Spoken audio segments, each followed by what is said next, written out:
उड़ते उड़ते खबर आई है कि एक पाकिस्तानी गर्ल फौजी इंडिया में जासूसी कर रही है। क्या? ये कैसे हो सकता है? उसकी इतनी हिम्मत मेरे देश में आने की, इसका अंजाम बहुत महंगा पड़ेगा। इसको तो ऐसा सबक सिखाएंगे जिससे इसकी रूह तक कांप उठेगी। सर्दियों की धुंध किसी कंबल की तरह शहर पर पड़ी थी। ऐसी धुंध जिसमें सुबह का सूरज भी देर तक अपने होने का सबूत नहीं दे पाता। सीमा से कुछ ही किलोमीटर दूर बसा वह छोटा सा शहर धूपगढ़ दिन के उजाले में भी अक्सर राख सा लगता था। यहाँ की हवा में मिट्टी और डीजल की मिलीजुली गंध रहती और लोगों की बोलियों में पंजाब की मिठास के साथ एक अनकहा डर, जो किसी दंगे, किसी सायरन, किसी अनजानी खबर के आने से बहुत पहले पैदा हो जाता है। स्टेशन के पास वाली गली में बंटी चाय की दुकान सुबह 5 बजे से ही जगी रहती। बंटी का अलाव, उसके केतली की सीटी और दूध इलायची की भाप, ये सब धूपगढ़ की सुबह के हिस्से थे। वहीं पास के पुलिया पर अखबार वाला साइकिल टिकाकर खबरें बांटता और दूर कहीं से एक ट्रेन की सीटी ऐसे आती जैसे कोई बूढ़ा आदमी धीमे धीमे अपना दर्द बताना चाहता हो। उसी गली में एक पुराने धर्मशाला के ऊपर वाले कमरे में महीनों से एक नई लड़की रहती थी। उम्र करीब 26, शरीर में वह चुस्ती जो लंबे सफर करने वालों में होती है, चेहरे पर आत्मविश्वास, पर आंखों में एक ऐसी खामोशी जो किसी कैमरे के पीछे छिपे इंसान के भीतर की सतर्कता से आती है। वह खुद को झारा या कभी कभी झारा कुरैशी बनते बताती थी। ट्रैवल ब्लॉगर, भारत की संस्कृति, सीमाई शहरों की लोक कथाएं, यहाँ की मिट्टी की खुशबू, उसका ब्लॉग इन सब के बारे में था। धूपगढ़ के लोग पर्यटकों के आदी नहीं थे। यहाँ कोई ताजमहल नहीं था, कोई समुद्र नहीं, कोई चमकदार मॉल नहीं। यहाँ आने वाला या तो किसी रिश्तेदार के यहाँ आता या फिर सरकारी काम से। इसलिए झारा का यहाँ होना अपने आप में एक कहानी था। मगर झारा जानती थी कहानी वही बिकती है जो असली लगे। उसने अपने रहने का कारण भी ऐसा ही चुना था। मैं भारत की बॉर्डर बेल्ट की जिंदगी को डॉक्यूमेंट कर रही हूं ताकि दुनिया समझे कि यहां भी लोग सपने देखते हैं। और लोग मान गए, क्योंकि वह उनके साथ वैसी ही बैठती थी जैसे कोई अपनी हो। बंटी की दुकान पर वह रोज सुबह आती, बिना कोई नखरा किए वही कुल्हड़ वाली चाय पीती। कभी कभी बंटी से कहती, आज अदरक थोड़ा ज्यादा डाल देना। बंटी के चेहरे पर खुशी फैल जाती, जैसे उसने कोई बड़ा काम कर दिया हो। झारा उससे उसके बचपन के किस्से पूछती, उसकी माँ के हाथ के परांठों की तारीफ करती और बीच बीच में अपना कैमरा उठाकर धुंध में लिपटे शहर की तस्वीरें लेती। धूपगढ़ की सबसे बड़ी बात उसका स्टेशन था। एक छोटा सा जंक्शन जहां से 2 लाइनें निकलती, एक राजधानी की ओर, दूसरी सीमाई पट्टी में आगे जाकर एक चेक पोस्ट के पास खत्म हो जाती। स्टेशन पर हमेशा सिपाही दिखते, कभी कभी कुत्तों के साथ। प्लेटफॉर्म की दीवार पर बड़े अक्षरों में लिखा था, सतर्क रहें, सुरक्षित रहें, और नीचे किसी ने पेंसिल से जोड़ दिया था, और चाय गरम रखें। झारा को स्टेशन बहुत पसंद था। वह वहां घंटों बैठती, कभी प्लेटफॉर्म नंबर 1 के आखिरी छोर पर, जहां से रेल की पटरियां धुंध में खो जाती, कभी टिकट खिड़की के सामने वाली बेंच पर, जहां लोगों के चेहरे बदलते रहते। वह लोगों की बातें सुनती, उनकी बोलियां पकड़ती, उनके डर और उनकी हंसी सबको अपनी याद में जमा करती। फिर रात को कमरे में लौटकर अपने लैपटॉप पर लिखती, यहां सुबह की धुंध सिर्फ मौसम नहीं, यादों की परत है। लेकिन झारा की लिखाई में एक और परत भी थी जो उसके ब्लॉग पर नहीं जाती थी। उसके कमरे में एक पुराना सा बैग था जिस पर सफर के टैग लगे थे, दिल्ली, जयपुर, वाराणसी, अमृतसर। वह बैग पर्यटकों जैसा ही लगता, पर उसके अंदर चीजें वैसी नहीं थीं। अंदर एक अलग तरह का चार्जर, एक छोटी सी काली डायरी और एक ऐसा फोन जिसे वह कभी शहर में ऑन नहीं करती। वह फोन सिर्फ तब जागता जब धूपगढ़ की रात सबसे गहरी होती और जब स्टेशन की आखिरी ट्रेन जा चुकी होती। तब वह खिड़की के पास पर्दा थोड़ा सा हटाती, बाहर देखती, कहीं कोई परछाई तो नहीं, और फिर बस कुछ सेकंड के लिए स्क्रीन को छूती। उस फोन पर उसके संपर्क असली नामों से सेव नहीं थे। कोई मामा था, कोई जन्नत, कोई डॉक्टर। इन नामों के पीछे लोग नहीं, आदेश थे, मिशन। और मिशन का असली नाम उसके दिमाग में था, एक शब्द की तरह नहीं, एक धड़कन की तरह, जिम्मेदारी। वह खुद को झारा कहती थी, पर उसका असली नाम झारा खान था। पाकिस्तान की सेना की प्रशिक्षित महिला अधिकारी। एक ऐसी अधिकारी जिसे पढ़ाया गया था कि मुस्कान कब इस्तेमाल करनी है, कब खामोशी को हथियार बनाना है और कब किसी के भरोसे को धागे की तरह खींचकर उससे जानकारी निकालनी है। उसे यही सिखाया गया था कि दुश्मन की जमीन पर सबसे सुरक्षित मास्क साधारणपन होता है। धूपगढ़ में उसकी नौकरी लोगों की कहानियां जमा करना थी, पर असल में वह जगहों की कमजोरियां, रास्तों की आदतें, सुरक्षा की दिनचर्या और उन छोटी छोटी चीजों को देख रही थी जिन पर बड़े ऑपरेशन टिके होते हैं। कौन सा गार्ड रात में किस समय चाय पीने जाता है, किस चौकी पर कैमरे का एंगल किस दिशा में कमजोर है, स्टेशन के किस कोने में मोबाइल नेटवर्क सबसे साफ मिलता है, किस ट्रेन का स्टाफ बदलता है और किसका नहीं। वह इन सब चीजों को ऐसे नोट करती जैसे कोई लेखक चरित्र की बारीकियां लिखता है। उसके लिए यह सब काम नहीं था, यह एक खेल था।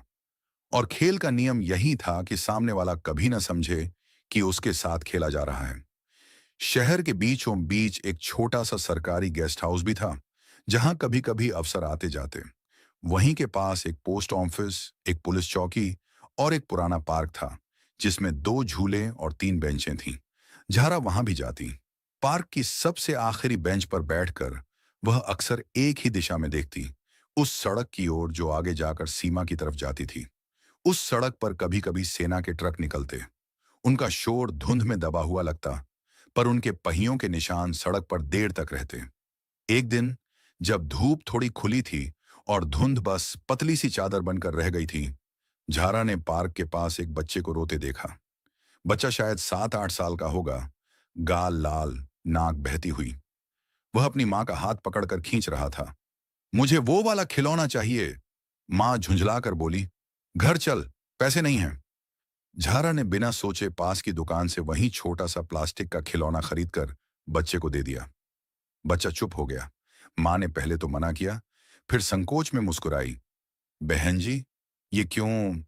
झारा ने हल्की हंसी के साथ कहा, बच्चों की खुशी सस्ती नहीं होती आंटी, पर कभी कभी छोटे खिलौने बड़ी शांति दे देते हैं। मां ने उसे दुआ दी और बच्चा उछलता हुआ चला गया। झारा कुछ पल उस खाली जगह को देखती रही जहां बच्चा अभी था। उसकी आंखों में वही खामोशी थी, पर इस बार उस खामोशी में कुछ और भी था, जैसे किसी भीतर के दरवाजे पर दस्तक हुई हो। अगले ही पल उसने खुद को संभाल लिया। भावनाएं मिशन की सबसे बड़ी दुश्मन होती हैं, यह उसे सबसे पहले सिखाया गया था। उसी शाम धूपगढ़ की हवा में अचानक एक अलग तरह की बेचैनी थी। स्टेशन पर गार्ड ज्यादा थे। प्लेटफॉर्म पर एक नया पोस्टर लगा था। किसी संदिग्ध की फोटो नहीं, बस चेतावनी, अनजान व्यक्ति की सूचना तुरंत दें। लोग उसे देखकर सिर हिलाते और आगे बढ़ जाते। यहां चेतावनियां अक्सर दीवारों पर ही रह जाती थीं, लेकिन धूपगढ़ में एक और जोड़ी आंखें थीं जो दीवारों से भी ज्यादा देखती थीं। कैप्टन अदिति सिंह और लेफ्टिनेंट नेहा राठौर, 2 महिला अधिकारी जिनकी तैनाती आधिकारिक तौर पर लॉजिस्टिक कोऑर्डिनेशन में थी, लेकिन असल में उनका काम उन चीजों को देखना था जिन्हें बाकी लोग अनदेखा कर देते हैं। उनकी पहचान शहर में बहुत कम लोगों को पता थी। वे कभी यूनिफॉर्म में नहीं दिखती, कभी वे स्टेशन पर साधारण साड़ी में बैठी 2 बहनें लगती, कभी बस में सफर करती 2 नौकरी पेशा महिलाएं और कभी पोस्ट ऑफिस की लाइन में लगी 2 परेशान ग्राहक।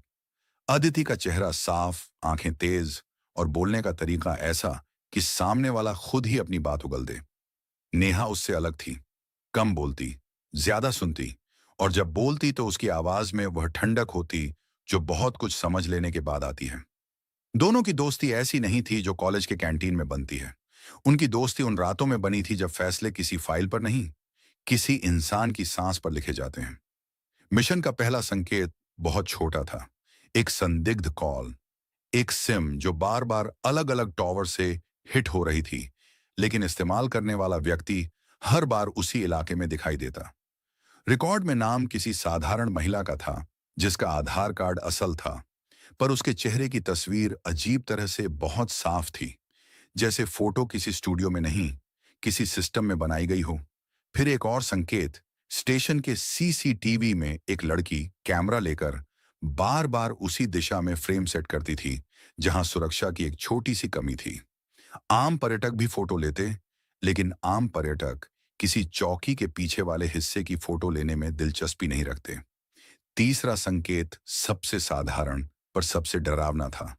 वह लड़की झारा लोगों से ऐसे घुलती मिलती थी जैसे वह यहां जन्मी हो। और अदिति जानती थी, अत्यधिक सहज होना भी कभी कभी अभिनय का लक्षण होता है। धूपगढ़ में एक रात, एक छोटा सा कमरा, बंद पर्दे और टेबल पर फैला हुआ नक्शा। अदिति और नेहा सामने बैठी। नक्शे पर लाल पेन से कुछ जगहों पर गोले बने थे। स्टेशन, पार्क, धर्मशाला, एक पुरानी फैक्ट्री जो अब बंद थी, और वह सड़क जो सीमा की ओर जाती थी। अदिति ने नक्शे पर उंगली रखकर कहा, देखो ये पैटर्न, हर तीसरे दिन स्टेशन, हर दूसरे दिन पार्क और हर रविवार ये बंद फैक्ट्री के आसपास। नेहा ने धीरे से कहा, ब्लॉगर को बंद फैक्ट्री में क्या मिलेगा? अदिति ने कंधे उचकाए। कहानी या कनेक्शन। नेहा ने फाइल पलटी। उसमें झारा का प्रोफाइल था, जो बाहर से साधारण था। ब्लॉग के स्क्रीनशॉट, इंस्टाग्राम के पोस्ट, कुछ स्थानीय लोगों के बयान। बहुत अच्छी लड़की है, हमारी चाय की तारीफ करती है, बच्चों से प्यार से बात करती है। नेहा ने फाइल बंद की। अच्छी होना भी ढाल हो सकती है। अदिति ने सिर हिलाया। फिर उसका स्वर धीमा हुआ। हमें उसे पकड़ना है, पर बिना शोर के, ऐसा कि उसे पता भी न चले कि कब वह हमारी गिरफ्त में आई। नेहा ने पूछा, अगर वह सच में सिर्फ ब्लॉगर निकली? अदिति की आंखों में एक पल के लिए थकान चमकी। फिर वह बोली, तो हम माफी मांग लेंगे, पर अगर वह वही निकली जो हमें लगती है और हम देर कर गए, तो माफी मांगने का मौका नहीं मिलेगा। उस रात के बाद खेल शुरू हुआ, लेकिन यह खेल बंदूक का नहीं था, यह खेल धैर्य का था। आदित्य और नेहा ने झारा के रास्तों पर अपने रास्ते बिछा दिए। वे सामने नहीं आईं, बस आसपास रहीं। बंटी की दुकान पर एक दिन अदिति पहली बार दिखी। साधारण सलवार कमीज में, सिर पर ऊनी दुपट्टा। उसने चाय पी, बंटी से पूछा, यहां कोई नई लड़की आई है क्या, जो फोटो खींचती रहती है? बंटी ने हंसकर कहा, अरे हाँ मैडम, वो जा रहा, बहुत बढ़िया है, आप चाहो तो मिलवा दूं? अदिति ने मुस्कुराकर हाथ उठा दिया। नहीं नहीं, ऐसे ही पूछ रही थी। वह वहां से चली गई, पर उसकी मुस्कान में एक सवाल छिपा था जो बंटी नहीं देख पाया। दुकान के कोने में लगी एक पुरानी घड़ी टिक टिक कर रही थी, और अदिति के दिमाग में समय भी टिक टिक कर रहा था। दूसरे दिन नेहा स्टेशन पर थी। उसने एक किताब हाथ में ली थी, जैसे वह ट्रेन का इंतजार कर रही हो। उसकी नजर प्लेटफॉर्म पर घूमती रही, और फिर उसने झारा को देखा। कैमरा, बैग, वही शांत चाल। झारा ने टिकट खिड़की की तरफ देखा, फिर प्लेटफॉर्म के आखिरी हिस्से की तरफ चली गई। वहां उसने कैमरा उठाया और ठीक उसी जगह की फोटो ली जहां रेल लाइन के पास एक छोटा सा सर्विस गेट था। एक ऐसा गेट जो आम आदमी की नजर में सिर्फ लोहे का दरवाजा था, पर सुरक्षा की भाषा में पॉइंट कहलाता था।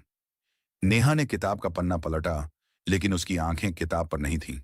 उसने अपने कान में लगे छोटे से वायरलेस पर धीमे से कहा, वो फिर उसी गेट की फोटो ले रही है। दूसरी तरफ अदिति की आवाज आई, शांत रहो, देखो वह किससे मिलती है। झारा ने फोटो लेने के बाद कैमरे की स्क्रीन पर झूम करके कुछ देखा, जैसे वह फ्रेम की बारीकी जांच रही हो। फिर उसने कैमरा बैग में रखा और स्टेशन के बाहर निकल गई।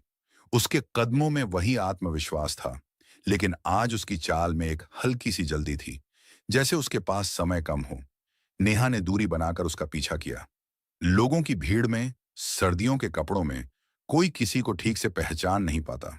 झारा ने सड़क पार की, एक छोटी सी मिठाई की दुकान के सामने रुकी। वहां उसने रसगुल्ले खरीदे। दुकानदार ने पूछा, बहन जी, कौन से शहर की हो? झारा ने मुस्कुराकर कहा, दिल्ली। दुकानदार हंसा, दिल्ली वाले यहां रसगुल्ले, यहां तो लस्सी पीते हैं। झारा ने हल्की हंसी के साथ कहा, यही तो मजा है, हर जगह की चीज छको। उसने मिठाई का डिब्बा बैग में रखा और आगे बढ़ गई। नेहा ने मन ही मन नोट किया, डिब्बा, मिठाई का डिब्बा जो बहुत कुछ छिपा सकता था। एक माइक्रो ड्राइव, एक छोटा सा सिम, एक चिट, कुछ भी। ट्रैवल ब्लॉगर का सबसे आसान बहाना यही होता है, मैंने यह तोहफा लिया है, मैंने यह खाने को रखा है। झारा एक गली में मुड़ी। वह गली पुरानी फैक्ट्री की तरफ जाती थी, वही फैक्ट्री जिसके चारों ओर रविवार को उसकी गतिविधि देखी गई थी। आज बुधवार था। नेहा ने दूरी और बढ़ाई। सामने फैक्ट्री का टूटा हुआ गेट दिखा। अंदर सूखी घास, जंग लगे पाइप और दीवारों पर पुराने पोस्टर, जिन पर अब सिर्फ चेहरे के हिस्से बचे थे। जगह सुनसान थी, लेकिन सुनसान जगहें अक्सर सबसे ज्यादा बोलती हैं। झारा ने गेट के पास रुककर इधर उधर देखा। उसके हाथ की उंगलियां बैग की स्ट्रैप पर कस गईं। फिर वह अंदर चली गई। नेहा ने कुछ कदम पहले रुककर छिपने की जगह देखी। पास ही एक टूटी दीवार थी। वह उसके पीछे खड़ी हो गई। अब उसे अंदर का पूरा दृश्य नहीं दिख रहा था, बस आवाजें मिल सकती थीं। कुछ सेकंड तक खामोशी रही। फिर अंदर से किसी के चलने की धीमी आवाज आई। झारा की आवाज, धीमी लेकिन स्पष्ट। आप लेट हो गए। दूसरी आवाज, पुरुष, खुरदुरी। यहां लेट होना ही बेहतर है। जल्दी करने वाले जल्दी पकड़े जाते हैं। नेहा की सांस एक पल को रुक गई। उसने तुरंत अपने वायरलेस पर कहा, कंफर्म, फैक्ट्री के अंदर मीटिंग है। एक पुरुष आवाज, लगता है हैंडलर। अदिति की आवाज आई, रिकॉर्ड कर सकती हो? नेहा ने अपने कोट की जेब में रखे छोटे से रिकॉर्डर को ऑन किया और उसे दीवार के एक छेद के पास रख दिया। अंदर से आवाजें टूट कर आ रही थीं, पर कुछ शब्द पकड़ में आ रहे थे। ट्रेन, रविवार, चेक, ड्रॉप। फिर झारा बोली, मेरे पास जो है वो सिर्फ नक्शे नहीं है, कुछ और भी है। पुरुष ने ठंडी हंसी हंसी, तुम्हें पता है कुछ और की कीमत क्या होती है? झारा की आवाज में पहली बार एक हल्का सा तनाव आया। मुझे बस मेरा रास्ता चाहिए। पुरुष ने कहा, रास्ता मिलेगा, लेकिन गलत वक्त पर कदम रखा तो वापस जाना मुश्किल होगा। उसके बाद आवाजें धीमी हो गईं। शायद वे पास आ गए थे। नेहा ने अपनी जगह नहीं बदली। उसका दिल तेज धड़क रहा था, पर चेहरा शांत था। उसने खुद को याद दिलाया, भावनाएं मिशन में शोर पैदा करती हैं, और शोर दुश्मन को सतर्क कर देता है। कुछ मिनट बाद झारा बाहर निकली। उसके हाथ में मिठाई का डिब्बा नहीं था। उसके बैग का वजन भी थोड़ा कम लग रहा था। वह गेट से बाहर आई और ऐसे चलने लगी जैसे उसने बस लोकेशन एक्सप्लोर की हो। चेहरे पर वही शांत आत्मविश्वास, पर उसकी आंखें अब ज्यादा तेज थीं, जैसे उसने हवा में कुछ सूंघ लिया हो। नेहा ने दूरी बनाए रखी। झारा ने वापस वही मुख्य सड़क पकड़ी। फिर उसने एक ऑटो रोका। ऑटो वाला बोला, किधर? झारा ने कहा, स्टेशन। ऑटो चला। नेहा ने एक दूसरी ऑटो ली और पीछे रही। स्टेशन पहुंचकर झारा ने प्लेटफॉर्म पर कदम रखा, जैसे वह किसी यात्रा के लिए तैयार हो। उसने घड़ी देखी, फिर अपने बैग से मोबाइल निकाला, साधारण वाला, और किसी को मैसेज किया। नेहा उसकी उंगलियों की चाल देख रही थी, जैसे वह शब्दों को नहीं, उनके पीछे के इरादे को पढ़ रही हो। उसी शाम अदिति ने नेहा से रिकॉर्डर लिया। दोनों ने कमरे में बैठकर रिकॉर्डिंग सुनी। आवाजें साफ नहीं थीं, लेकिन कुछ शब्द, कुछ संकेत हवा की तरह कमरे में फैल गए। ड्रॉप, रविवार, ट्रेन, और सबसे अहम झारा का वाक्य, मेरे पास जो है वो सिर्फ नक्शे नहीं है, कुछ और भी है। अदिति ने रिकॉर्डिंग बंद की। उसके चेहरे पर कोई जीत नहीं थी, सिर्फ चिंता थी, जो जिम्मेदारी से आती है। उसने नेहा की तरफ देखा। अगर ये कुछ और सच है, तो वो सिर्फ इंटेल नहीं, शायद कोई ऐसा राज है जो एक घटना बन सकता है।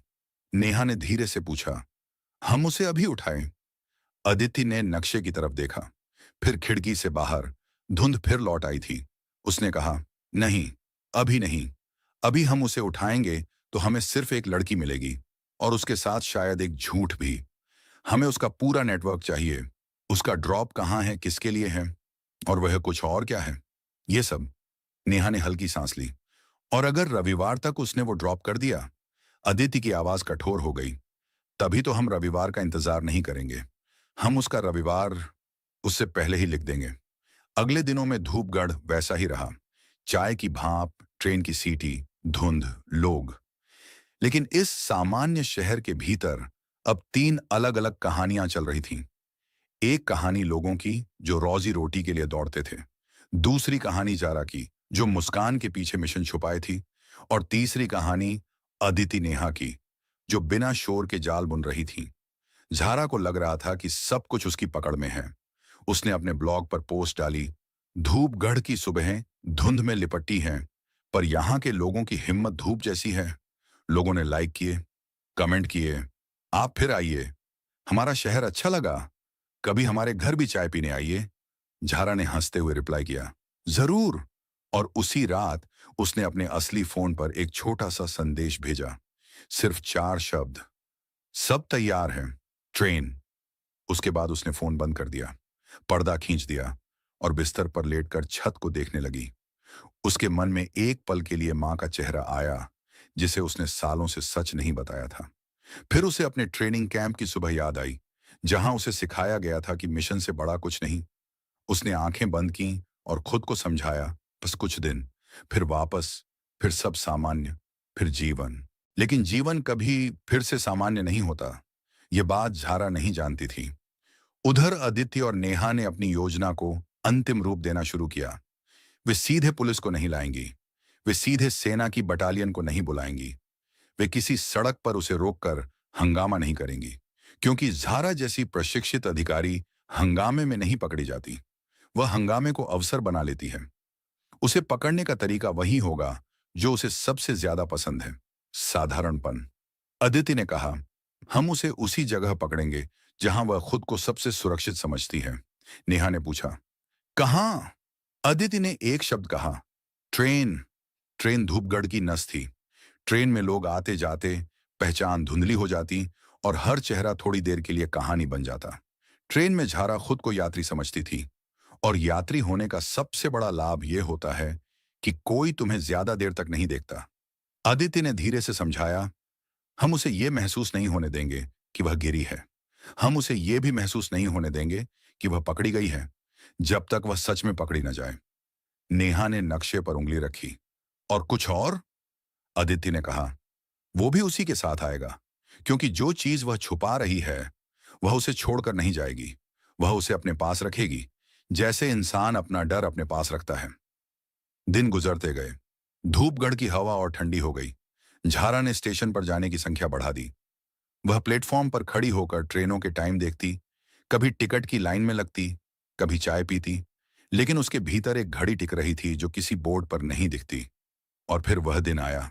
सुबह वही धुंध, स्टेशन पर हलचल थोड़ी ज्यादा। ट्रेन जो सीमा की ओर जाने वाली लाइन पर चलती थी, आज समय पर आने वाली थी।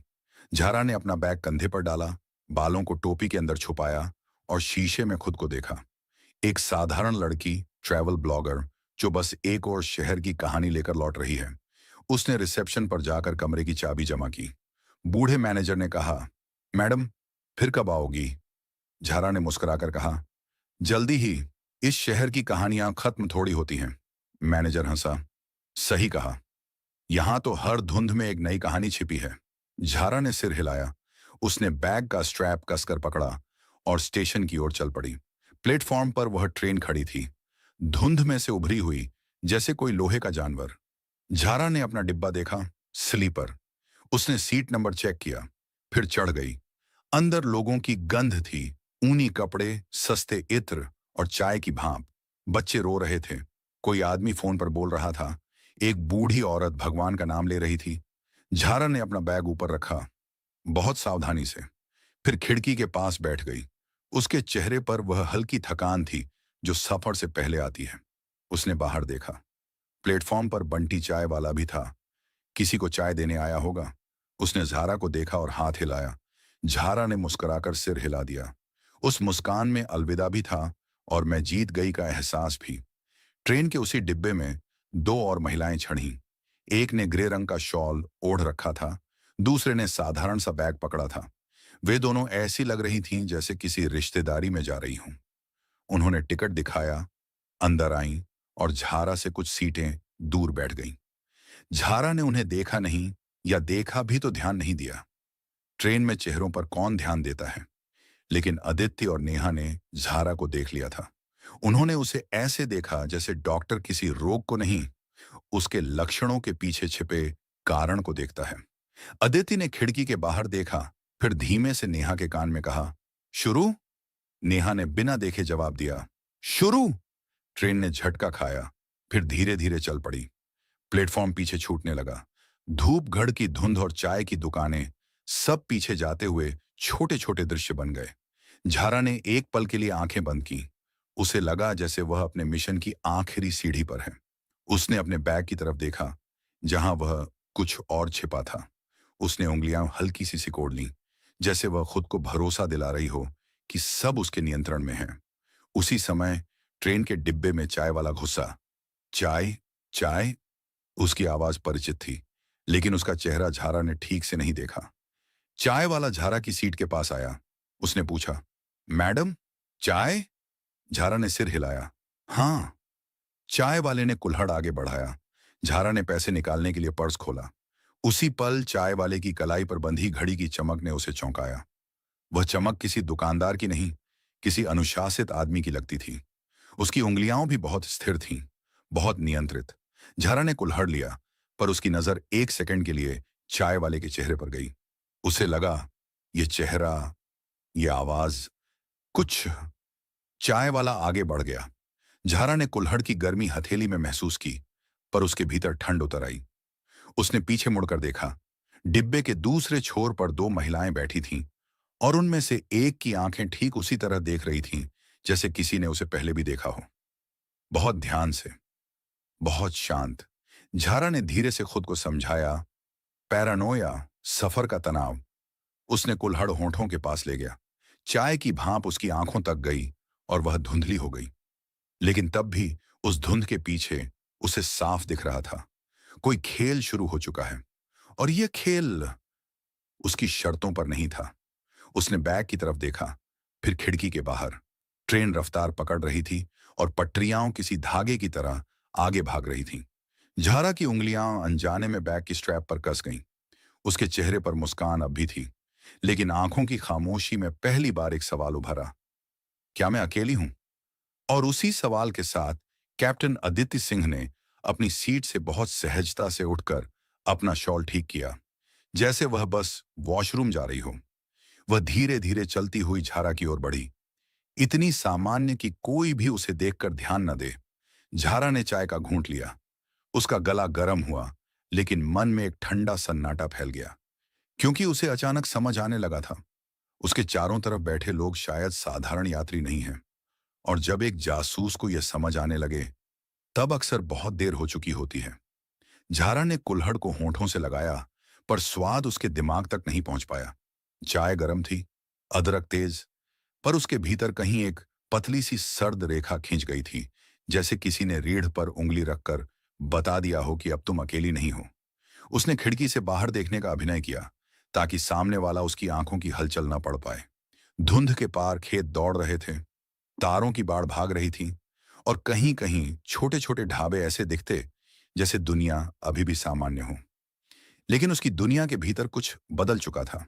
वह बिना पीछे देखे भी महसूस कर सकती थी कि कोई उसकी तरफ बढ़ रहा है। कदमों की गति, कपड़े की खरखराहट, किसी स्त्री की हल्की सी परफ्यूम, ये सब एक साथ मिलकर एक संकेत बने। उसने चाय का एक और घूंट लिया, ताकि हाथों की कंपन छिप जाए। फिर उसने अपने दाएं हाथ की अनामिका से बैग की स्ट्रैप पर हल्का दबाव डाला। यह उसकी पुरानी आदत थी, खतरे के वक्त खुद को जागता रखने की। अदिति उसके पास वाली सीट पर नहीं बैठी, वह सीधे पास आकर भी नहीं रुकी। उसने पहले डिब्बे के बीच में खड़े होकर चारों तरफ ऐसे देखा जैसे सीट ढूंढ रही हो, फिर बहुत सामान्य तरीके से जरा कि बगल वाली खाली सीट की तरफ उंगली की। माफ कीजिएगा, यह सीट खाली है? झारा ने सिर उठाकर उसे देखा। वही आंखें, वही शांत ठहराव। झारा ने तुरंत अपना चेहरा पर्यटक वाला बना लिया, थोड़ा थका, थोड़ा दोस्ताना। हाँ, बैठिए। अदिति बैठ गई। उसका शॉल करीने से कंधे पर था, हाथों में एक थैला और माथे पर हल्की सी शिकन, ऐसी शिकन जो किसी जिम्मेदार इंसान के चेहरे पर अपने आप रहती है। उसने झारा के कुल्हड़ को देखा। चाय अच्छी मिलती है क्या इस ट्रेन में? झारा ने हल्की हंसी हंसी। किस्मत पर है, कभी कभी तो इतनी पतली कि लगता है सिर्फ रंग है। अदिति ने सिर हिलाया, जैसे उसने यही सुना था। वैसे आप ट्रैवल करती रहती हैं? झारा की उंगलियां एक पल के लिए रुक गईं। यह सवाल सामान्य था, बहुत सामान्य, लेकिन ठीक यही सामान्यपन सबसे खतरनाक होता है। उसने मुस्कान को जरा चौड़ा किया। हाँ, ब्लॉग लिखती हूं, बॉर्डर साइड की जिंदगी, लोगों की कहानियां। अदिति ने बहुत सहजता से कहा। अच्छा, बॉर्डर की कहानियां, बड़ी हिम्मत चाहिए, है ना? यहां तो हर बात पर लोग सतर्क हो जाते हैं। झारा ने कंधे उचकाए। सतर्क रहना बुरा नहीं, लेकिन डर कर जीना भी तो सही नहीं।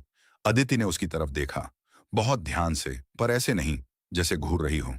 सही बात है, पर कई बार डर बचाता भी है। झारा ने हंसकर बात उड़ा दी। आपका नाम क्या है? अदिति ने बिना अटके कहा। आदित्य। मैं झारा। ज़ारा। अदिति ने नाम को दोहराया, जैसे वह उसके स्वाद को जीभ पर रखकर पहचान रही हो। सुंदर नाम है। झारा ने धन्यवाद कहा और खिड़की की तरफ देख लिया। उसके भीतर दिमाग किसी मशीन की तरह चल रहा था। अदिति, यह नाम उसने धूपगढ़ में पहले नहीं सुना था, पर शहर छोटा था, नाम जल्दी फैलते हैं। अगर ये कोई साधारण यात्री होती तो बंटी चाय वाले के यहां कभी ना कभी उसका जिक्र होता। और सबसे बड़ा संकेत, अदिति की आंखें। उनमें जिज्ञासा थी, पर वह जिज्ञासा लेखक की नहीं थी, वह जिज्ञासा शिकारी की थी। ट्रेन झटके खाती हुई आगे बढ़ रही थी। डिब्बे में शोर था, बच्चों की चिक चिक, मोबाइल पर बजते गाने और चाय वाले की आवाज। लेकिन ज़ारा के कान सिर्फ अदिति के सांसों की लय सुन रहे थे। बहुत नियंत्रित, बहुत स्थिर। ज़ारा ने अपने भीतर की घबराहट को नीचे दबाया और अपना फोन निकाला। साधारण वाला। उसने स्क्रीन ऑन की, जैसे नेटवर्क चेक कर रही हो। एक छोटा सा संदेश टाइप करने का विचार उसके मन में आया। बस एक कोड वर्ड, बस इतना कि हैंडलर समझ जाए। पर उसके हाथ रुक गए। अगर यह निगरानी है तो सबसे पहले वही देखेंगे कि वह किसे मैसेज कर रही है। अदिति ने उसके फोन की तरफ देखा, फिर बहुत सामान्य स्वर में कहा, नेटवर्क मिल रहा है? झारा ने हल्की सी झूठी निराशा दिखाकर कहा, कभी मिलता है, कभी चला जाता है। बॉर्डर की तरफ तो और भी मुश्किल हो जाता है। अदिति ने हूं कहा। वैसे आप कहां तक जा रही हैं? झारा ने पहले से तय जवाब दिया। आगे वाले स्टेशन तक, वहां से एक दोस्त के पास। दोस्त? अदिति के स्वर में हल्की सी नरमी थी। अच्छा है, सफर में दोस्त होना चाहिए। झारा मुस्कुराई। हाँ। 2 सेकंड की खामोशी। फिर अदिति ने ऐसे पूछा जैसे बातों बातों में पूछ रही हो, आपने यहां कौन कौन सी जगह देखी? धूपगढ़ में?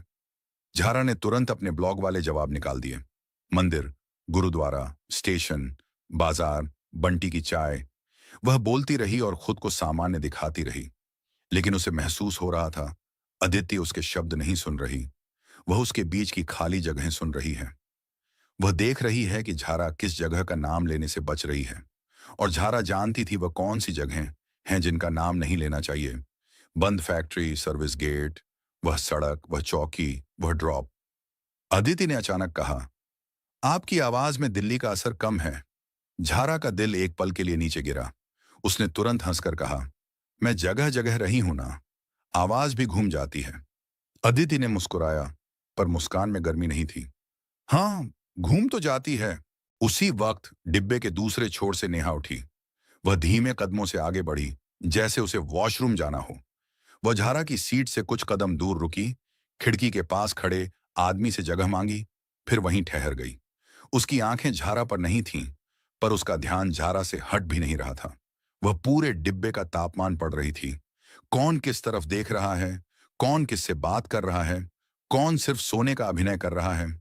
झारा ने नेहा को देखा, वही चेहरा जिसे उसने प्लेटफॉर्म पर देखा था, किताब वाली। तब उसने खुद से कहा था, सिर्फ संयोग। लेकिन संयोग 2 बार भी हो सकता है, 3 बार भी। पर जब संयोग एक पैटर्न बन जाए तो वह संयोग नहीं रहता। झारा ने एक पल के लिए आंखें बंद की, फिर अपने दिमाग की ट्रेनिंग को सामने रखा। पहला नियम, घबराओ मत। दूसरा नियम, तुम्हें जो दिख रहा है उसका मतलब तुरंत मत निकालो। तीसरा नियम, अगर खतरा है तो भी खुद को सामान्य रखो। सामान्यपन सबसे बड़ा बचाव है।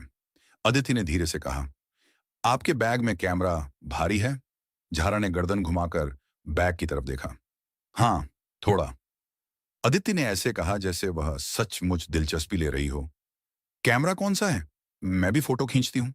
झारा ने एक झूठा मॉडल बता दिया, ऐसा मॉडल जो आम है पर उसके पास असल में नहीं था। अदिति ने सिर हिलाया। अच्छा? उस अच्छा में झारा ने कुछ पकड़ा, जैसे अदिति ने उसके झूठ को नोट कर लिया हो। झारा की हथेलियां हल्की सी नम हो गईं। उसने कुल्हड़ खाली करके नीचे रख दिया और उठने का बहाना खोजने लगी। वॉशरूम, पानी, कुछ भी। वह उठी। मैं वॉशरूम जाकर आती हूं। अदिति ने रास्ता देते हुए कहा। जी जरूर। झरा आगे बढ़ी, पर जैसे ही वह नेहा के पास से निकली, नेहा भी हल्का सा हटी, इतना कि रास्ता भी मिले और घेरा भी बना रहे। झारा को वह घेरा महसूस हुआ। वह वॉशरूम तक पहुंची, अंदर गई, दरवाजा बंद किया। वॉशरूम की छोटी सी जगह में उसकी सांसें तेज थीं। उसने खुद को आईने में देखा। चेहरा वही था, शांत, साधारण, लेकिन आंखों में अब सतर्कता की धार तेज थी। उसने अपने कोट की अंदर वाली जेब में हाथ डाला। वहां एक छोटा सा पतला पैकेट था। वही, कुछ और, कोई नक्शा नहीं, कोई नोट नहीं, एक माइक्रो ड्राइव और उसके साथ एक छोटी सी स्ट्रिप जिस पर कुछ अंक लिखे थे। अंक ऐसे नहीं थे जो किसी बैंक के हों, वे ऐसे अंक थे जो किसी सिस्टम की चाबी हो सकते हैं। कोड, एक्सेस और शायद किसी चीज को ऑन करने का रास्ता। उसने स्ट्रिप को फिर अंदर रखा, फिर फोन निकाला। उसके हाथ कांप रहे थे, लेकिन उसने स्क्रीन पर उंगली रखकर खुद को स्थिर किया। उसे एक संदेश भेजना था, बस एक। लेकिन तभी उसे नेटवर्क बार फिर गिरता दिखा। एक बार, दो बार, तीन बार, जैसे कोई हाथ बार बार तार काट रहा हो। झारा का दिल धड़का। ट्रेन में नेटवर्क गिरना सामान्य है, पर गिरने का तरीका कभी कभी असामान्य होता है। उसे याद आया, ट्रेनिंग में कहा गया था कि कभी कभी दुश्मन तुम्हें बोलने नहीं देता ताकि तुम अकेले पड़ जाओ। उसने फोन बंद किया और जेब में रख लिया। उसने नल खोलकर हाथ धोए, इतनी देर ताकि बाहर किसी को शक न हो। फिर उसने चेहरे पर पानी के छींटे मारे। जब बाहर निकली तो वह फिर से झारा ब्लॉगर बन चुकी थी, लेकिन बाहर दृश्य बदल चुका था। नेहा अब वॉशरूम के ठीक सामने नहीं थी, पर वह पास ही खड़ी थी, ऐसे जैसे वह अपनी ही बारी का इंतजार कर रही हो। और डिब्बे में वही चाय वाला फिर दिखाई दिया, वही घड़ी, वही स्थिर उंगलियां। इस बार वह चाय नहीं बेच रहा था, वह बस खड़ा था, किसी यात्री से बात कर रहा था, बहुत धीमे, बहुत पास से। यात्री का चेहरा सख्त था और उसकी आंखें इधर उधर स्कैन कर रही थीं। झारा ने धीरे से अपनी चाल बनाए रखी और अपनी सीट की तरफ बढ़ी। अदिति अब भी वहीं बैठी थी। उसने जैसे ही झारा को लौटते देखा, उसने ऐसे पूछा जैसे दो बहनें बात कर रही हों। सब ठीक? झारा ने मुस्कान बनाई। हाँ, सब ठीक। अदिति ने सिर हिलाया। अच्छा। झारा बैठ गई। उसने बाहर देखा। खेत अब ज्यादा खाली थे। धुंध कम थी, लेकिन ठंड बढ़ती जा रही थी। ट्रेन की रफ्तार स्थिर थी, पर डिब्बे में एक अदृश्य रफ्तार बढ़ रही थी, मानसिक रफ्तार। झारा जानती थी, अगर ये लोग सच में उसके पीछे हैं, तो वे उसे ऐसे ही खुलकर नहीं पकड़ेंगे। वे पहले उसे थकाएंगे, उसके विकल्प सीमित करेंगे और फिर एक ऐसे पल में जाल कसेंगे जब वह खुद को सबसे सुरक्षित समझेगी। उसने खुद को मजबूर किया कि वह पहले कदम न उठाए। पहले कदम उठाने वाला अक्सर गलत होता है। अदिति ने धीरे धीरे बातों का रुख बदल दिया। शहर, मौसम, खाना, और फिर अचानक, बिना किसी चेतावनी के, उसने कहा, धूपगढ़ में बंद फैक्ट्री देखी आपने? झारा की रीढ़ में एक बर्फ की सुई उतर गई। उसका चेहरा वैसे ही रहा, लेकिन आंखों की पुतलियां 1 मिलीमीटर से कुड़ी। वह हंसी। बंद फैक्ट्री? कौन सी? अदिति ने बहुत साधारण तरीके से कहा, वही जो स्टेशन से थोड़ा आगे है, पुरानी टेक्सटाइल फैक्ट्री। लोग कहते हैं भूत प्रेत होते हैं। झारा ने हंसकर कहा, मैं भूतों से डरती हूं, मैं वहां नहीं गई। अदिति ने अच्छा कहा, और पहली बार उसकी आवाज में एक बहुत हल्का सा दबाव आया। पर आपके कैमरे में उस फैक्ट्री के बाहर की एक फोटो है। झारा का दिल एक पल के लिए रुक गया।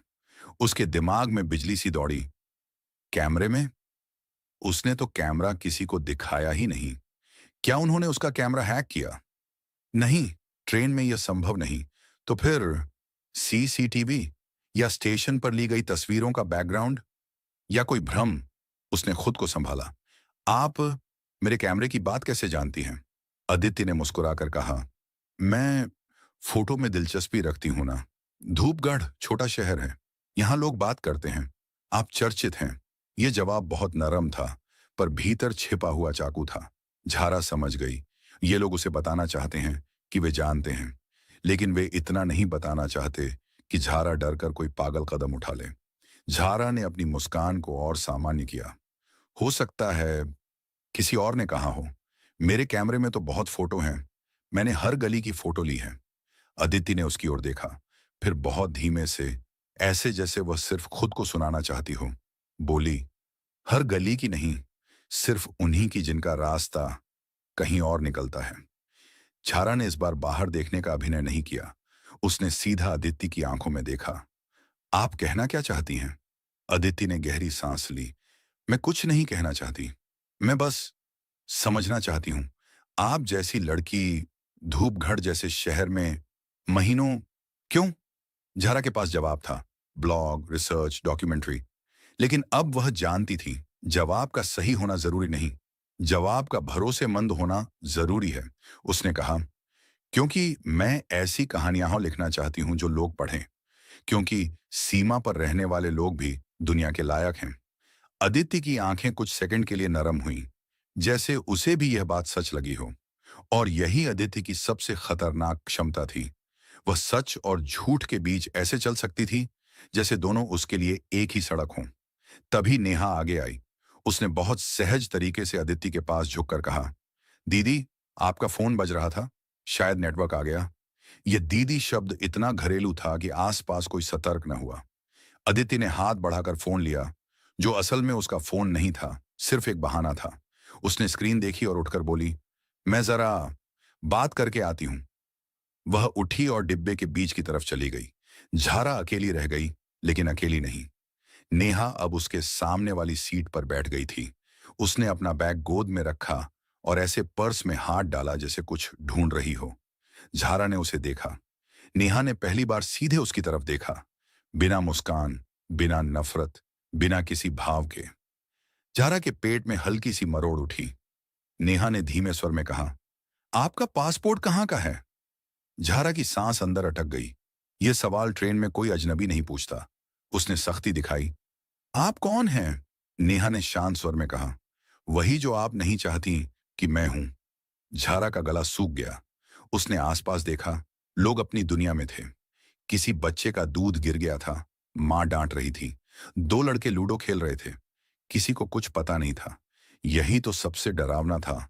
यहां मदद भी शोर बनकर आती और शोर ही इनका हथियार था। झारा ने खुद को संभाला और बहुत धीमे, बहुत नियंत्रित स्वर में बोली, अगर आप मुझे परेशान कर रही हैं तो मैं टीटी को बुला सकती हूं।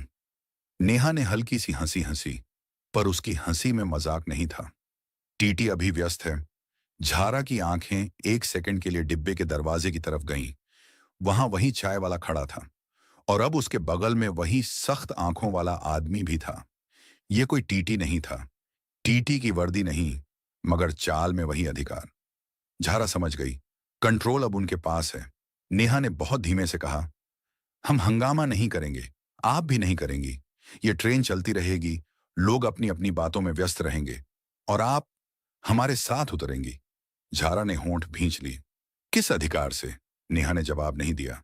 उसने सिर्फ इतना कहा, अधिकार की बात मत कीजिए। आप जानती हैं यह अधिकार किसके पास होता है? झारा ने एक पल के लिए हिम्मत जुटाई। अगर मैं मना कर दूं? नेहा ने बहुत शांत तरीके से उसकी आंखों में देखते हुए कहा, तो आप खुद को उस स्थिति में ले जाएंगी जहां हमें विकल्प चुनने पड़ेंगे, और हमें विकल्प चुनना पसंद नहीं।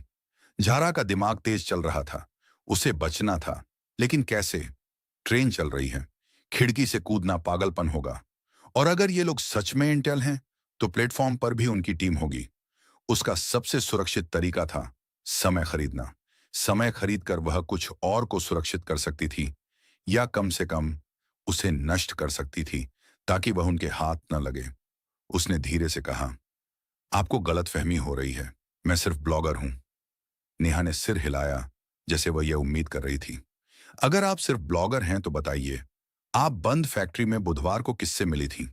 झारा की आंखों में एक पल के लिए चमक आई, वह चमक जो फंसे हुए जानवर की होती है। फिर उसने खुद को संभाला। मैं किसी से नहीं मिली। नेहा ने बहुत धीमे से कहा, हमारे पास रिकॉर्ड है। झारा ने झूठा आत्मविश्वास दिखाया। फिर भी आप मुझे ऐसे नहीं रोक सकती। नेहा ने अपनी उंगली से अपने बैग की जिप को हल्का सा खींचा, जैसे वह पर्स खोल रही हो। लेकिन झारा को दिख गया, अंदर एक आईडी कार्ड का कोना, किसी सरकारी विभाग का। पूरा नहीं दिखा, पर इतना कि झारा का झूठ हिल जाए। नेहा ने उस कार्ड को पूरी तरह बाहर नहीं निकाला। उसने बस इतना कहा, हम आपको गिरफ्तार नहीं कर रहे, हम आपको बचा रहे हैं, क्योंकि आपने जो खेल शुरू किया है उसमें आपकी जान भी खतरे में है। झारा ने कटाक्ष किया। बचाने का यह तरीका? नेहा ने धीरे से कहा, अगर आप समझदार हैं तो यह तरीका ही आपके लिए सबसे सुरक्षित है। झारा की आंखें खिड़की के बाहर दौड़ती हुई जमीन पर थीं। उसे लगा जैसे ट्रेन की पटरियां उसके दिमाग के भीतर बन गई हैं और उस पर एक निर्णय दौड़ रहा है। वह जानती थी, अगर वह अभी कुछ भी गलत करती है तो यह लोग उसे दबोच लेंगे। अगर वह शांत रहती है तो शायद उसे बोलने का मौका मिलेगा, और बोलते हुए वह किसी तरह संकेत भेज सकती है या किसी को भ्रमित कर सकती है। तभी अदिति वापस आई। अब उसके चेहरे पर दोस्ताना मुस्कान नहीं थी। वह वही चेहरा था जो रात के कमरे में नक्शे के ऊपर झुका हुआ था, कठोर, स्पष्ट और जिम्मेदारी से भरा हुआ। उसने झारा के सामने वाली सीट पर बैठी नेहा को देखा, फिर झारा की तरफ देखा। ने बहुत हल्के स्वर में कहा, झारा, हम जानते हैं आप कौन हैं। झारण हंसने की कोशिश की। आप बहुत फिल्में देखती हैं। अदिति ने झुककर बहुत धीमे से कहा, फिल्मों में हंगामा होता है, यहां नहीं होगा। यहां बस एक सवाल होगा और आपका जवाब। झारा ने उसके होंठों की तरफ देखा। उनमें कोई क्रूरता नहीं थी, सिर्फ ठंडा फैसला था। कौन सा सवाल? अदिति ने कहा, आप ड्रॉप कहां करने जा रही हैं? झारा के अंदर कुछ टूटकर गिरा, लेकिन उसका चेहरा फिर भी स्थिर रहा। मैं नहीं जानती आप किसकी बात कर रही हैं। अदिति ने बिना आवाज ऊंची की कहा, बंद फैक्ट्री में आपने कहा था, मेरे पास जो है वो सिर्फ नक्शे नहीं है, कुछ और भी है। वो कुछ और क्या है? झारा ने तुरंत अपने हाथों को गोद में रखकर उंगलियां फंसा लीं ताकि वह जेब की तरफ न जाए। उसकी धड़कन तेज हो गई। उसने धीरे से कहा, आप लोग मेरी बातें सुन रहे थे? अदिति ने कहा, आपने हमें मजबूर किया। झारा ने पलटकर वार किया, तो आप ही बताइए, अगर आप सच में इतने ही सक्षम हैं तो कुछ और क्या है? अदिति की आंखें पतली हुईं। वह झारा के चेहरे पर एक एक हलचल पड़ रही थी। फिर उसने कहा, वही जानने के लिए तो हम आपको साथ उतरने को कह रहे हैं। झारा ने अपने भीतर का गुस्सा बाहर नहीं आने दिया। गुस्सा उसे कमजोर कर देता। उसने बहुत धीमे स्वर में कहा, और अगर मैं साथ न उतरूं? अदिति ने 1 सेकंड का विराम लिया। फिर उसने वही शब्द कहे जो किसी धमकी की तरह नहीं, किसी सच्चाई की तरह लगे। तो यह ट्रेन आपके लिए आखिरी यात्रा बन सकती है, और यह हम नहीं चाहते। झारा ने अचानक समझा, ये लोग उसे डराकर नहीं, समझाकर पकड़ना चाहते हैं, क्योंकि वे जानते हैं कि डर से वह कोई खतरनाक कदम उठा सकती है, और वे नहीं चाहते कि कुछ और कहीं खो जाए। यह कुछ और उनके लिए उससे भी बड़ा है। उसने बहुत धीरे से कहा, आप मुझे कहां ले जाएंगी? नेहा ने कहा, अगले छोटे स्टेशन पर उतरेंगे, वहां कोई भीड़ नहीं होगी। झारा के दिमाग में एक और संकेत चमका। छोटा स्टेशन, भीड़ नहीं, मतलब ऑपरेशन साफ, बिना गवाह। उसने मुस्कुराया, तो आप चाहती हैं कि मैं चुपचाप उतर जाऊं, जैसे मैं खुद ही अपराधी मान रही हूं? अदिति ने कहा, नहीं, हम चाहते हैं कि आप चुपचाप उतर जाएं, ताकि बाकी लोग सुरक्षित रहें। झारा ने चारों तरफ देखा। एक बच्चा खिड़की से बाहर देखकर खुश हो रहा था। एक बुजुर्ग आदमी अपनी दवा निकाल रहा था। 2 महिलाएं आपस में शादी की बात कर रही थीं। ये लोग सच में कुछ नहीं जानते थे, और अगर झारा ने कुछ भी किया तो इन्हीं में से कोई घायल होगा। यही तो जाल था, मानव ढाल का, नैतिकता का। उसने मन ही मन सोचा, ये लोग चालाक हैं। वह खुद भी चालाक थी। उसे किसी भी कीमत पर कुछ और उनके हाथ नहीं लगने देना था। अगर वह पकड़ी भी जाए तो कम से कम वह ड्राइव, वह स्ट्रिप, वह उनके हाथ में ना आए। उसने बहुत शांत होकर कहा, ठीक है, मैं उतर जाऊंगी, लेकिन एक शर्त। अदिति ने पूछा, क्या? झारा ने कहा, आप मुझे हथकड़ी नहीं लगाएंगी और मेरे सामान को मेरे सामने ही चेक करेंगी। नेहा ने अदिति की तरफ देखा। अदिति ने एक पल सोचा, फिर कहा, ठीक है। झारा ने मन ही मन राहत की सांस ली। यह उसका पहला छोटा सा जीत था। मेरे सामने चेक, इसका मतलब उसे मौका मिलेगा। मौका, समय, और समय में वह किसी तरह ड्राइव को नष्ट कर सकती है। उसे बस 1 सेकंड चाहिए था, बस 1 सेकंड। ट्रेन अब धीमी हो रही थी। बाहर एक छोटा स्टेशन आने वाला था। एक प्लेटफॉर्म, एक पानी की टंकी और 2-3 झोपड़ियां। धुंध फिर बढ़ रही थी। स्टेशन का नाम बोर्ड पर धुंध से आधा छिपा था। ट्रेन ने सीटी दी और रुकने लगी। अदिति ने खिड़की के बाहर देखा, फिर बहुत धीमे से बोली, यही है। झारा उठी। उसने बैग उतारा, बहुत सावधानी से, जैसे कुछ टूट जाएगा। अदिति भी उठी, नेहा भी। चाय वाला और वह सख्त आदमी भी दरवाजे के पास आ गए। अब उनमें अभिनय की जरूरत नहीं थी, पर उन्होंने फिर भी कोई वर्दी नहीं पहनी थी। उनकी शक्ति उनकी वर्दी में नहीं, उनकी उपस्थिति में थी। ट्रेन रुकी, दरवाजा खुला, ठंडी हवा अंदर घुसी। प्लेटफॉर्म लगभग खाली था। 2-3 लोग दूर खड़े थे, शायद किसी रिश्तेदार का इंतजार। स्टेशन मास्टर का कमरा बंद सा लग रहा था। एक कुत्ता प्लेटफॉर्म पर सुस्त पड़ा था। झारा नीचे उतरी, उसके पीछे अदिति, फिर नेहा। उन्होंने उसे चारों तरफ से नहीं घेरा, उन्होंने बस उसके आसपास एक ऐसा अदृश्य घेरा बना दिया कि वह भाग भी नहीं सकती और उसे लगे भी नहीं कि उसे घेरा जा रहा है। यह रणनीति झारा को छुभ रही थी, क्योंकि यह उसी की रणनीति जैसी थी। प्लेटफॉर्म से बाहर निकलते ही एक पुरानी सी जीप खड़ी थी, बिना किसी खास निशान के, बस सरकारी सादगी वाली। ड्राइवर की आंखें तेज थीं और उसने बिना बोले दरवाजा खोल दिया। अदिति ने कहा, बैठिए। झारा बैठ गई। उसके बगल में नेहा बैठी, सामने अदिति। जीप चली, स्टेशन पीछे छूट गया। ट्रेन की आवाज भी दूर हो गई। अब चारों तरफ खेत थे और धुंध थी। एक कच्चा रास्ता जीप के टायरों के नीचे चरमराता जा रहा था। झारा ने धीरे से पूछा, आपका नाम सच में अदिति है? अदिति ने बिना झूठ बोले कहा, हाँ, और इसका सच होना आपके लिए अभी मायने नहीं रखता। झारा ने दांत दबाए। तो आप सच सुनना चाहती हैं? अदिति ने कहा, हाँ, और आप भी सच सुनने वाली हैं। जीप कुछ मिनट चली और एक छोटे साधारण से भवन के सामने रुकी। ऐसा भवन जो किसी ग्रामीण कार्यालय जैसा लगता, पर उसकी दीवारें नई थीं और उसके आसपास का सन्नाटा बहुत अनुशासित था। अंदर जाते ही एक छोटा कमरा मिला। एक मेज, 3 कुर्सियां और कोने में एक हीटर जो चालू नहीं था। कमरे में गर्मी नहीं, बस इंतजार था। अदिति ने बहुत सामान्य तरीके से कहा, बैठिए। झारा बैठ गई। नेहा दरवाजे के पास खड़ी रही, बिल्कुल चुप। अदिति ने मेज पर एक छोटा सा ट्रे रख दिया, जिसमें पानी की बोतल और एक पेपर कप था। फिर उसने अपना शॉल उतारकर कुर्सी की पीठ पर रखा। अब वह और भी स्पष्ट दिख रही थी। कंधे सीधे, आंखें स्थिर, जैसे उसका शरीर भी आदेशों में ढला हो। अदिति ने कहा, आपके बैग को हम आपके सामने चेक करेंगे।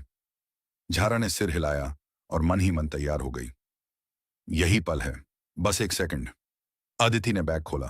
कैमरा, कपड़े, चार्जर, नोटबुक, कुछ स्नैक्स, सब बिल्कुल पर्यटक जैसा। अदिति ने सब बाहर निकाला और बहुत शांत तरीके से देखती गई। उसकी उंगलियां तेज नहीं थीं, वह जल्दी नहीं कर रही थी, क्योंकि जल्दी करने से चीजें छूटती हैं, और वह कुछ भी छोड़ना नहीं चाहती थी। फिर अदिति ने झारा की नोटबुक उठाई। उसमें शहर के लोगों के नाम, चाय की दुकान का जिक्र, कुछ स्केच, सब सामान्य। झारा के भीतर एक क्षण के लिए गर्व उभरा, उसने अच्छी तैयारी की थी। लेकिन फिर अदिति ने नोटबुक के आखिरी पन्ने पर उंगली रखी, जहां कागज थोड़ा मोटा था, जैसे किसी ने 2 पन्ने चिपकाए हों। अदिति ने झारा की आंखों में देखा। यह क्या है? झारा के होंठ सूखे। उसने झूठ बोला, कुछ नहीं, बस। अदिति ने धीरे से उस मोटे हिस्से को खींचा। कागज के नीचे एक पतला स्लॉट निकला और उसमें एक खाली जगह। खाली। अदिति ने धीमे से कहा, आप होशियार हैं, पर आप यह मानकर चल रही हैं कि हम बेवकूफ हैं। झारा ने तुरंत कहा, वहां कुछ नहीं था। अदिति ने सिर हिलाया, वहां था, और आप उसे ट्रेन में ही कहीं निकाल चुकी हैं। झारा ने पहली बार महसूस किया कि उसके हाथ ठंडे हो चुके हैं। अगर उन्होंने यह पकड़ लिया है तो वे बाकी भी पकड़ लेंगे। लेकिन उसने ड्राइव नोटबुक में नहीं रखी थी, उसने उसे कोट की अंदर वाली जेब में रखा था, और वही कुछ और अभी भी उसके पास था। अदिति ने बहुत शांत स्वर में कहा, अब आपका कोट। झारा का मन एक पल के लिए चीखा, लेकिन चेहरा स्थिर रहा। उसने धीरे से कोट उतारना शुरू किया, और उसी क्षण उसने अपनी उंगली को अंदर वाली जेब की तरफ मोड़ा। उसे बस इतना करना था कि ड्राइव को बाहर निकालकर मुट्ठी में दबा ले और फिर उसे तोड़ दे। उसे पता था कैसे। धातु की मेज का किनारा, एक दबाव, और बस। लेकिन वह बस नहीं हुआ, क्योंकि नेहा, जो अब तक दरवाजे के पास चुप खड़ी थी, एकदम उसके पीछे आ गई। उसकी पकड़ हिंसक नहीं थी, पर इतनी सटीक थी कि झारा की कलाई हवा में ही रुक गई। नेहा ने उसका हाथ ऐसे पकड़ लिया जैसे वह कोई कांच का गिलास पकड़ रही हो। टूटे नहीं, फिसले नहीं।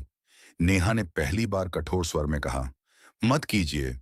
झारा ने झटका देने की कोशिश की, लेकिन नेहा की पकड़ लोहे जैसी थी।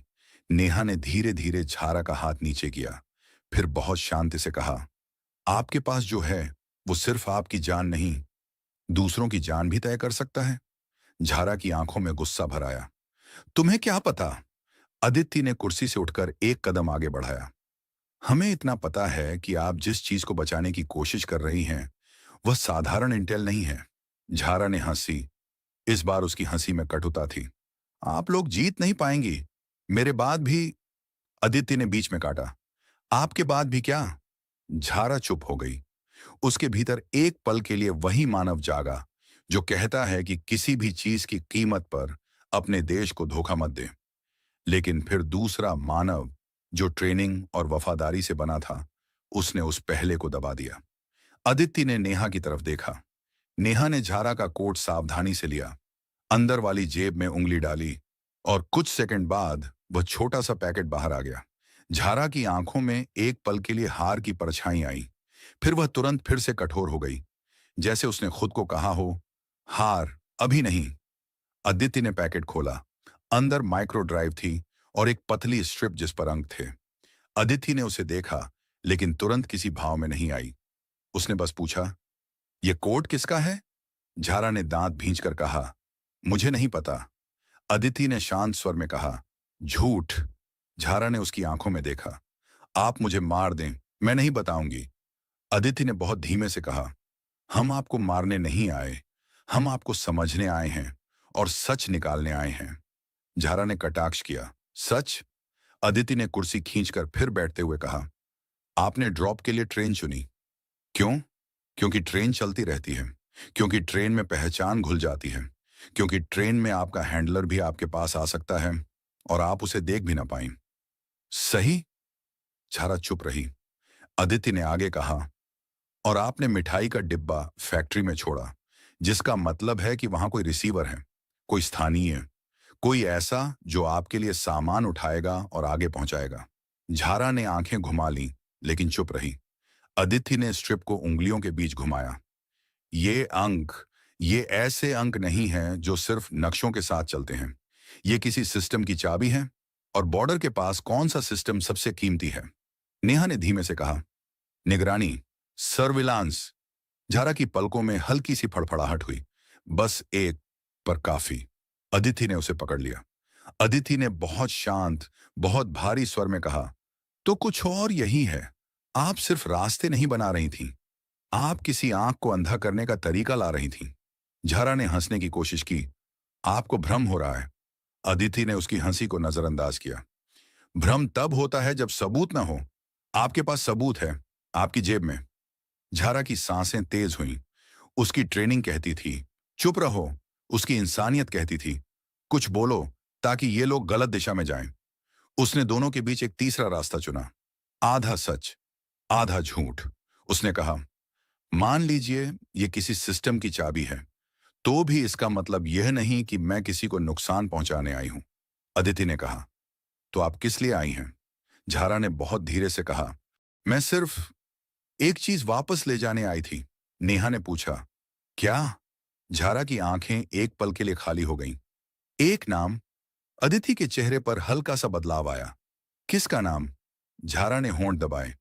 अगर मैं बोल दूं तो बहुत लोग मरेंगे। अदिति ने शांत स्वर में कहा, अगर आप नहीं बोलेंगी तो भी बहुत लोग मर सकते हैं। झारा ने आंखें बंद की। उसे अपने हैंडलर की चेतावनी याद आई, गलत वक्त पर कदम रखा तो वापस जाना मुश्किल होगा। फिर उस बच्चे का चेहरा और वह मां की दुआ जो अब गले में पत्थर जैसी लग रही थी। अदिति धीरे झुकी। झारा, इंसान का पहला धर्म यह तय करना है कि किसका खून उसके हाथों पर रहेगा। झारा ने आंखें खोली। नफरत नहीं, थकान थी। आप लोग मुझे कमजोर मत समझिए, नेहा ने कहा। कमजोर नहीं, खतरनाक। और खतरनाक लोगों के पीछे अक्सर बड़ा कारण होता है। अदिति ने मेज पर स्ट्रिप रखी। फैक्ट्री में जिस आदमी से आप मिली, वह कौन था? झारा झट से बोली, मैं किसी से नहीं मिली। अदिति ने बस इतना कहा, हमारे पास आवाज है, ट्रेन, ड्रॉप, रविवार, और आपके पास यह। झारा की गर्दन झुक गई। वह जानती थी अगर चुप रही तो कोई घटना होगी और उसमें निर्दोष लोग मिट्टी बन जाएंगे। आदित्य ने कहा, हमें फर्क इससे नहीं पड़ता कि आप कहाँ की हैं। हमें फर्क इससे पड़ता है कि आज रात कौन मरेगा। झारा के होंठ हिले। आपको लगता है मैं अकेली हूं? नेहा ने कहा। नहीं। झारा की आवाज टूटी। तो समझिए आप मुझे पकड़ भी लें फिर भी ड्रॉप होगा। अदिति की आंखें सख्त हुईं। कहां? झारा ने सिर झटका। नहीं। खामोशी फैल गई। अदिति ने उसकी चुप्पी के बीच सवाल रख दिया। जिस नाम की बात कर रही हैं वह भारत के अंदर का आदमी है ना? झारा की पलकों की एक छोटी सी झपकी ही जवाब थी। नेहा फुसफुसाई, डबल एजेंट। झारा अचानक गुस्से में फटी। तुम लोग नहीं समझते, अगर वो नाम बाहर आया तो दोनों तरफ आग लगेगी। आग में सिर्फ सिपाही नहीं जलेंगे। अदिति ने भारी स्वर में कहा, और अगर नाम बाहर नहीं आया तो वो आदमी और ज्यादा नुकसान करेगा। झारा ने होंठों के बीच दांत रखे जैसे खुद को चुप रहने की सजा दे रही हो। नेहा ने पानी आगे किया। झारा ने कप नहीं छुआ। अगर मैं बोल भी दूं तो आप मुझे छोड़ेंगी नहीं। अदिति ने कहा, छोड़ने का वादा नहीं, जिंदा रखने का वादा कर सकते हैं, और इंसानों जैसा व्यवहार। झारा ने कटाक्ष किया। इंसानों जैसा? अदिति ने सीधा देखा। हां, क्योंकि हम जानवर नहीं हैं। झारा की थकान और गहरी हुई। आप लोग बहुत देर कर चुके हैं। अदिति तुरंत चौकन्नी हुई। क्यों? झारा की आवाज फुसफुसाहट बनी। ड्रॉप पहले ही हो चुका है। नेहा की आंखों में हलचल हुई। अदिति का चेहरा स्थिर रहा। कहां? झारा ने आंखें बंद कर ली। नहीं। अदिति ने दबाव नहीं बढ़ाया, बस सच को पकड़ लिया। रिसीवर आपके नेटवर्क का आदमी नहीं, ये हमारे भीतर का आदमी है। झारा ने आंखें खोलकर सीधे अदिति को देखा। रिसीवर आपका ही है, आपका सिस्टम, आपका आदमी। मैं सिर्फ उसे ट्रिगर करने की चाबी लाई थी। अदिति की आवाज धीमी थी पर धारदार। कौन? झारा ने सिर हिलाया। नाम नहीं, चेहरा। नेहा ने पूछा। कैसा चेहरा? झारा ने सांस समेटी। आपके बीच बैठा है, आपके साथ चाय पीता है, और जब आप आंख झपकते हैं वो आपके सिस्टम में दरवाजा खोल देता है। आदिति का दिमाग धूपगढ़ की गलियों में दौड़ गया। बंटी की दुकान, स्टेशन, चौकी, गार्ड, ड्यूटी। उसने नेहा को देखा। वही एक सवाल। कौन? अदिति ने पूछा। कब? झारा की हंसी सूख गई। आज रात, अदिति ने कहा। कहां? झारा ने फिर सिर झटका। नहीं। अदिति की आवाज और नरम हुई और ज्यादा खतरनाक। आज रात अगर कुछ हुआ तो मरने वाले लोग आपकी कहानियों में नहीं आएंगे, वो बस मिट्टी बन जाएंगे। झारा की पलकों के नीचे कंपन हुआ। मैंने सोचा था, बस एक ट्रेन, बस एक ड्रॉप, बस वापस। नेहा ने धीमे से कहा। हर जासूस यही सोचता है। दूर किसी ट्रेन की सीटी सुनाई दी, चेतावनी जैसी। अदिति ने अचानक कहा, ट्रेन में एक आदमी था, चाय वाला। झारा ने पल भर देखा। हां। अदिति ने पूछा, पहचान लिया था? झारा ने कहा, मैंने उसकी घड़ी देखी। अदिति का चेहरा सख्त हुआ। वो हमारा आदमी था। नेहा दरवाजे तक गई, बाहर इशारा किया। दो लोग भीतर आए, बस मौजूद रहने के लिए, ताकि झारा समझ जाए कि विकल्प कम है। अदिति ने कहा, या तो आप बोलेंगी या हम अभी धूपगढ़ लौटेंगे और वहां जो होगा वो हो जाएगा। झारा के भीतर डर उभरा। अपने लिए नहीं, उस चीज के लिए जिसे उसने ट्रिगर किया था। उसने धीमे से कहा, अगर मैं बोल दूं तो आप वादा करेंगी कि आप उसे पकड़ेंगी और मारेंगी नहीं? अदिति ने कहा, हम कानून के हिसाब से चलेंगे। झारा की आवाज भर आई, बिना आंसुओं के। धूपगढ़ में पुलिस चौकी के पीछे पुराना पानी का टैंक, उसके नीचे छोटा कमरा है। वहां आज रात एक आदमी आएगा। वह आपका है, और वह मुझे पहचानता नहीं, सिर्फ इस ड्राइव का नंबर पहचानना है। आदित्य और नेहा ने एक दूसरे को देखा। जान भी थी, खतरा भी। नेहा ने पूछा, कौन? झारा ने कहा, नाम नहीं, लेकिन चेहरा बंटी की दुकान पर। नेहा का चेहरा कठोर हो गया। बंटी? झारा ने सिर हिलाया। बंटी नहीं, बंटी के पास जो बैठता है, कम बोलता है, हर वक्त पुराना मोबाइल हाथ में। लोग उसे पंडित जी कहते हैं। आदित्य के दिमाग में वही साधारण चेहरा उभरा, इतना सामान्य कि शक ही न हो। आदित्य ने ड्राइव उठाई। और आज रात ड्राइव के बिना? झारा ने धीमे से कहा, वो अंदर खुला दरवाजा बंद भी कर सकता है और फिर आप उसे पकड़ नहीं पाएंगे। अदिति ने नेहा को देखा। एक बिना शब्द आदेश। नेहा वायरलेस पर निकल पड़ी। अब यह पूछताछ नहीं, दौड़ थी। झारा बुदबुदाई, चाबी पकड़कर ताला नहीं रोक सकते अगर अंदर वाला हाथ घूम चुका हो। अदिति ने कहा, हम रोकेंगे। वे झारा को लेकर जीप में बैठे। धुंध, खेत, ठंड वहीं थी, पर अब धुंध समय बन चुकी थी। धूपगढ़ के पास पीली लाइटें धुंध में तैर रही थीं। कहीं बंटी की दुकान पर चाय की भाप उठ रही होगी, लोग हंस रहे होंगे और कोने में कोई आदमी मोबाइल निकालकर संदेश लिख रहा होगा। पानी के टैंक के आसपास बिना शोर घेरा बना। अदिति दीवार के पास, नेहा मोड़ पर, छाए वाला पीछे, सब सांस रोककर, और धुंध में परछाई उभरी। ऊनी टोपी, मफलर, पुराना मोबाइल। पंडित जी। वह टैंक के नीचे वाले कमरे की तरफ बढ़ा। ताला क्लिक हुआ। उसी पल अदिति का इशारा हुआ। नेहा ने उसका हाथ पकड़ा। चाय वाले ने मोबाइल छीन लिया। स्क्रीन पर अधूरा संदेश था। हो गया। अदिति ने ठंडे स्वर में पूछा, किसे भेज रहे थे? पंडित जी के चेहरे से नकाब उतरने लगा। उसने धीमे से कहा, आप लोग देर कर दी। अदिति ने कहा, नाम? वह हंसा, मैं दरवाजा हूं मैडम, चाबी कहीं और है। और तभी चौकी के पीछे की स्क्रीन ब्लैक हो गई। No signal. नेहा की आवाज वायरलेस पर तेज हुई, ब्लैकआउट, सभी यूनिट्स अलर्ट। अदिति ने उसे लॉकअप में डालने का आदेश दिया। फोन सील किया। फिर झारा को बुलाया गया। अदिति ने सीधे पूछा, यह किस लिए था? झारा का चेहरा सफेद पड़ गया। हाँ, यह उसी का हिस्सा है। ठीक नहीं होगा, रिवर्स करना पड़ेगा। नेहा ने कहा, तुम कर सकती हो। झारा ने थकी आवाज में कहा, मेरे दिमाग में एंटी की है, सिस्टम तक पहुंच चाहिए। अदिति ने एक पल हिचकी, पर विकल्प नहीं था।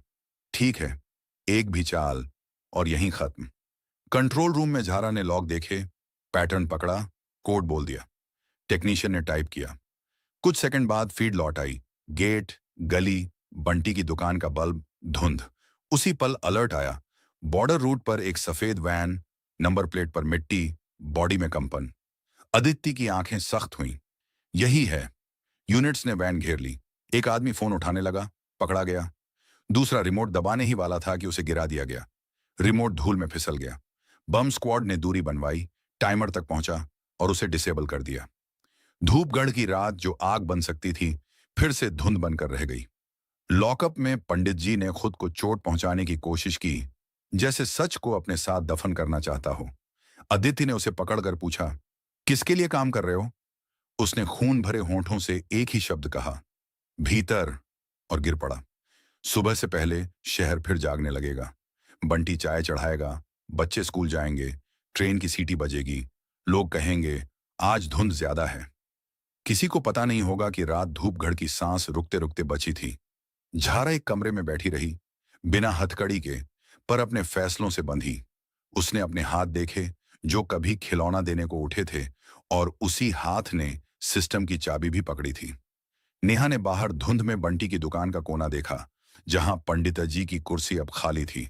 अदिति ने नक्शे पर धूपगढ़ के ऊपर गोला बनाया और धीमे से कहा, आज हमने सिर्फ एक रात बचाई है, अब लड़ाई शुरू होगी, क्योंकि दुश्मन बाहर से कम, भीतर से ज्यादा है। कहानी खत्म नहीं हुई थी। कहानी बस इस मोड़ पर आकर रुक गई थी, जहां से आगे हर कदम किसी की जिंदगी तय करेगा। अब आपके लिए दो सवाल। एक, क्या झारा को अपने किए की सजा मिलनी चाहिए, या उसने आखिरी वक्त पर जो मदद की, उसके बदले उसे एक दूसरा मौका मिलना चाहिए? दो, अगर दुश्मन बाहर से कम और भीतर से ज्यादा हो, तो क्या किसी सिस्टम पर भरोसा करना संभव है, या फिर हर किसी पर शक करना ही सही रास्ता है? ये कहानी आपको कैसी लगी? हमारे इंडियन लेडीज फौजी के लिए 2-4 शब्द कमेंट करें। Thank you. भारत माता की जय। जय हिंद।